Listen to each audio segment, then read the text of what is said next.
We'll start up over here, reading through the columns, but the cards are very fluid for the month. They could preamble on through to other cards, and other messages could join up with each other. So it will really depend on how you feel about the reading and what you are most associated with, and what piques your interest. The Ten of Wands, attachment, and a child. So as I said, the tens often relate to the ending of a project. That Ten of Wands tends to insinuate that you have learnt much along the way, and for some of you this can be related to a career, aspirations or ideas or project, or sometimes it is our creative perspective. So for those of you not in a career, this can be your creative realm in life. It could be something that you are constructing or making or designing, or it could be your study field in life as well, that you're studying something to go into for a career option or as a future pathway in your life. It tends to have the feeling that we have come towards the end of this cycle. So it's about understanding that you have learned a great deal and you are ready to move on to either the next phase of the project or the cycle or the journey, or into a new one altogether in a new direction. But whatever you have gleaned along your way is making it easier for the transition to go into this new pathway. So it's either like it joins up with it. So for some of you, for instance, if you're doing a degree and you might have done a normal university degree and you go on to do a postgraduate degree or something along those lines, or to get a PhD or something. Or if you're at a job, you might have been starting at the lower level and now you are being promoted slowly up through the levels because of your knowledge, determination or creativity or impact or input into a project. It can feel as though you've been doing it for a long time and you're a little bit burdened with it, so it might be a feeling of relief when you finish a certain stage and move on into something new. Underneath we've got the attachment card, and the attachment means you can literally be attached to it. Sometimes if we have invested a lot of personal interest or effort or time or inspiration into something, we can become very attached and not necessarily want to let it go, or possibly also not want to share it with others. Sometimes we like to say, well, this was my project, or this is something I wanted to do. So attachment can be about all of those type of things, holding on to something and not being ready yet to perhaps jump into the next phase. It could also be an attachment about something in your life, not just your project you've been doing, but it could be an attachment to a person or a relationship as well. And that's quite often what this card does mean. When we are attached to something, there's that very old saying you could use: if something truly loves you, then set it free. If it loves you, it will come back. If it doesn't, it was never yours. I haven't said it quite right, but it's along that philosophy. We can't really hold on to anything that is not ours to hold on to. So if it's a relationship or a person or an object or an item that doesn't belong to us, that might be on loan, or we might have thought it was ours, we can't necessarily keep it. And oftentimes something will pop up in our pathway to make it apparent and obvious to us that it has to be let go. So when the attachment card turns up, it's sort of a message to say to you, what is it in your life that you're holding on to that simply really isn't right at the moment anymore? It's something you have to let go. Now, sometimes this could be things like holding on to a house you don't want to shift from, or a job you don't want to leave from, or a partner that if the partnership or relationship isn't working well, but you're holding on to them, it might be time to step back and reevaluate the reasons why you have this attachment to it and try and set it free. The last card down here, the child card, it could be for some of you it's an attachment to a child, or perhaps an attachment to a lost child or a passed over child, or the want for a child or a pregnancy. Some of you it may even be around the concept of working with children. Some of you might have passionately wanted to work in the field of children, or some of you do and it's time to move on type thing. Again, the readings are very broad and open when it's a general reading, so I can't get too specific because this is for a lot of different people. However, oftentimes I'll get messages from people saying, wow, that reading was talking to me exactly. And of course, that can happen as well. Let's move into the second row, and we see the Eight of Pentacles reversed and the door to personal happiness and healing and the cleanse and detoxify. Now, just while we're on the subject, cleanse and detoxify and the Angel of Balance are very, very similar. And also this Two of Swords up here is about balance. So you're getting a few cards in your reading calling for balance. It's an interesting thing I've noticed for May. It's a lot sterner than it was in April. There was a lot of light and not frivolity, but joyfulness and gaiety in April's readings, and May have brought us back down to ground again, exactly where the Taurian energies sit, back grounded on Earth. But they have sort of sterner messages of, pull yourself up and get solid again and listen to these messages that are coming through. So with the Eight of Pentacles reversed, it is still a good omen. It's a positive card. It has always been looked upon as that way. And it often has to do with our work or job or career or finances or how we're choosing to invest or divest or where our money is sitting in our life. He has toiled away quite solidly, this guy up here, with his hands. So sometimes it even refers to people who are employed doing manual work or work with their hands, as opposed to, things like lawyers or accountants or people in the legal realm. It's more physical work where you actually utilize your body, physical strength during the day, or your hands. So it could mean that now is not quite the time to sit back on your laurels and have too much pleasure and relaxation in your life. It could be more about focusing specifically on something. That's what the reversed Eight of Pentacles can mean. So this could be a message for you about your career or your finances or any investments that you may have chosen. It would be telling you to sort of put a little bit of effort into it and make sure that you are still paying the right type of attention to where it's going or how it's being invested or who's looking after it. I also think of this card when it's turned the right way up, that some of the pentacles are lying on the ground, and they're usually what I consider to be the lower chakra part of our body. So around the back, the sacral chakra, the base chakra, hips, thighs and legs. Some of you may have an issue that's going on with that part of the body, and there may either be a small glitch, like it's not going as well as you'd hoped, or it's slowed down the process of the healing or finding out what it was, or something is not moving quite the way you had expected it to. So there could be, this whole column could be related to health in here. And we see that when we come to door to personal healing and happiness, and down here we have cleanse and detoxify. This card is known as a door to, often with the rainbow in the background and the dove there, just finding much more calm and peace and feeling more free and content, I guess, in life when this door opens to you. And this can be after a time of a little bit of unwellness or unhealthiness, or sometimes obsessions or an addiction that you've been working on. So some people might have been saying, right, I'm going to give up smoking, or I'm going to stop drinking so much, or I'm going to stop going out shopping every day of the week and buying all this stuff that I don't necessarily need. Or it could even be something like an obsession to diet or exercise, or going to the gym, or personalities and relationships and friendships. So it feels as though there's taking a turn. Things are taking a turn in your life here in the health sector. So this card says it might have slowed down, or that you are working on something that you needed to, that you're paying attention to it, and you're trying to figure out what is the best way to go about resolving it.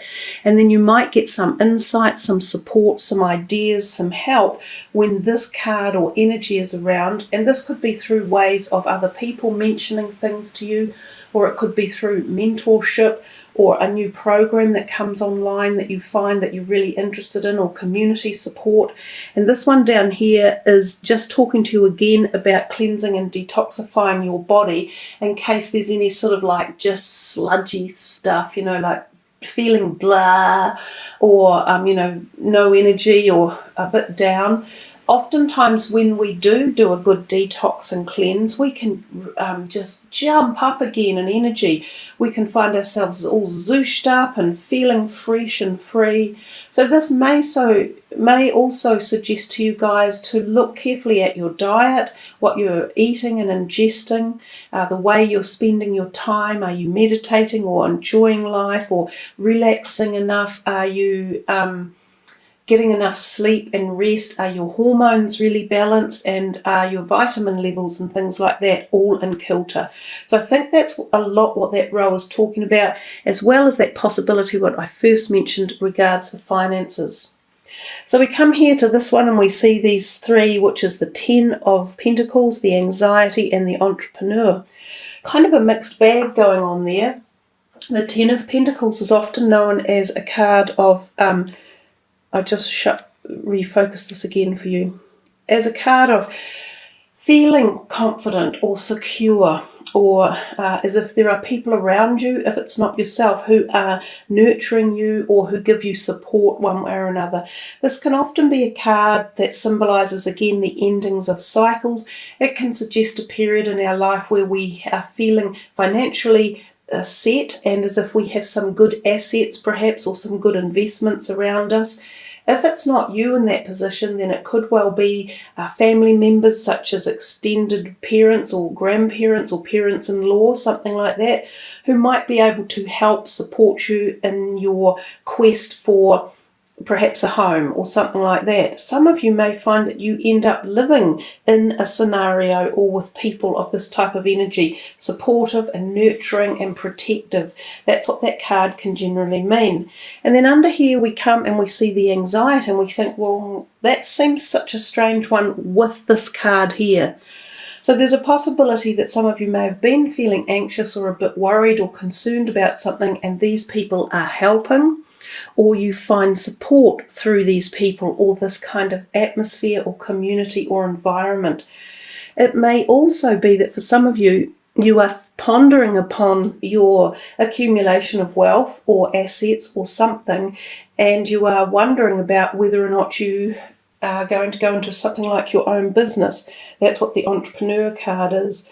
So you might be thinking, gosh, should I sell my home and end up buying a business or establishing a business or going it alone? Some of you might have some job issues and you're thinking, my job is unsafe, or I don't feel secure with it, or I can't find a job at the moment, which is making me worried and anxious. I'm concerned about my finances, because Taurians, like most of the earth signs, they really enjoy, the groundedness and the sturdiness of a good, safe home and some materialism around them and their belongings feeling safe. So if these things are unsettled and unraveled or unsafe, you could feel anxious. But as I say, there's a degree of feeling as though some of it may be tied up with careers or income or money, or the possibility of starting new businesses or operating them, or even if you own a current business, you might be concerned about it for some reason or another. We come over here and we see the Two of Swords, the Angel of Balance, and Go For It. Both of these cards are similar in colour with their representation of the blue and the dark at night, because that's a moon up there and this is dark and there's a moon up here. The two moons, they're actually replicating quite a lot. There are two pyramids visible here and two swords here. There's the one woman. She is looking into the lamp, and this one is looking through her mind's eye. So there's a degree of requiring balance. There's also an uncertainty about a decision you're making, possibly not knowing whether to go left or right or up or down, or to take this offer or that offer. Sometimes this can be to do with written communication or legal communication that is coming your way, such as the signing of documentation for something. It could be surrounding jobs or career or family matters or issues, or financial issues as well. Now, the new moon may have something to do with it for you as May comes into play. So you could find activity around the moon and the new moon, or even the full moon energies, and you might find either this situation or matter crops up then, or you might find that you find answers around this particular issue about that time. Given that this is also about balance, this one here says the angel of balance. Now really it's just saying the same thing as it says over here. Balance out your health with all the right things in life. Make sure you're all getting enough rest and rejuvenation, enough time to appreciate life and enjoy it. And around your birthday is a great time to be able to take a bit of time off and celebrate and, just pay homage to yourself and your family and your friends, things like that. It's a really great time to celebrate and be able to enjoy both the hard work in life and the playtime. Also, it is telling you about the balance of your body. So some of you may have a pH out of balance, because I'm thinking of that. So you might need to raise the pH levels in your body. If a lot of you eat a lot of acidic foods one way or another, our pH can be very low. Now when the pH levels are low, our body doesn't metabolize things correctly and it slows down. So a really good way of addressing that is this is quite a simple way of doing it. There's two things and they're both perfectly good for you. The first is lemon juice in the morning and some warm water, and you just squeeze a lemon into it and drink it down. You don't have to enjoy it, but drink that down. Lemon juice, for some reason, even though it's extremely acidic, helps raise the pH balance in our bodies. Now the other thing you can take to raise pH, if you're wanting to raise it quite quickly, is a half a teaspoon to a teaspoon of sodium bicarbonate every day in water. And again, this doesn't taste particularly nice, but it really does raise the pH quickly. And bringing your body back into a good positive pH alignment will help stop things like yeast infections, stomach ailments, a lot of other things that are caused through the disruption of our balance in our body. This card down here says go for it. So for some of you, you might have been, as I said earlier, pondering about this, which direction, left or right, or which offer do I take? They're saying here, your prayers and positive expectations have been heard and answered. I'll see if I can focus for you on there. It looks fairly focused anyhow. We've been working with you on this situation since its genesis, and we continue to watch over you and everyone involved. Stay on your present path, as it will take you very far indeed. So if any of you have had something in the back of your mind and you've been having it as a kind of a project for a while, it is talking about the possibility that, to keep on with these ideas that you've got and don't give up just yet. I have a feeling there is communication required, because we see that up here with the blue coming through, and I mentioned blue and the throat and the voice and people involved in an issue that needs sorting, and possibly an older male and reaching out one way or another. And we had the older people in this card as well. So some of those messages really have started to come through with the cards. Remember too, when I said about your health a wee bit earlier, there may be some of you that have got throat issues as well. So it could be a sore throat or a virus, or teeth that need looking into, or thyroid, or even a stiff or sore neck that may need adjustment. So there you are, Taurians, a lot to think about for your reading, lots of interesting ideas going on. It feels as though the end of some sort of project or cycle that you're coming towards, but it will lead you to the fulfillment and enjoyment of heading into the next project. It's a good ending, if you get my drift. There's nothing necessarily bad about it. Some of you might be holding on to parts of it because you're not quite ready yet to move into the next stages or the next hyper jump, but I feel it's a really good, positive, grounded reading for you, and just giving you some health advice in there as well.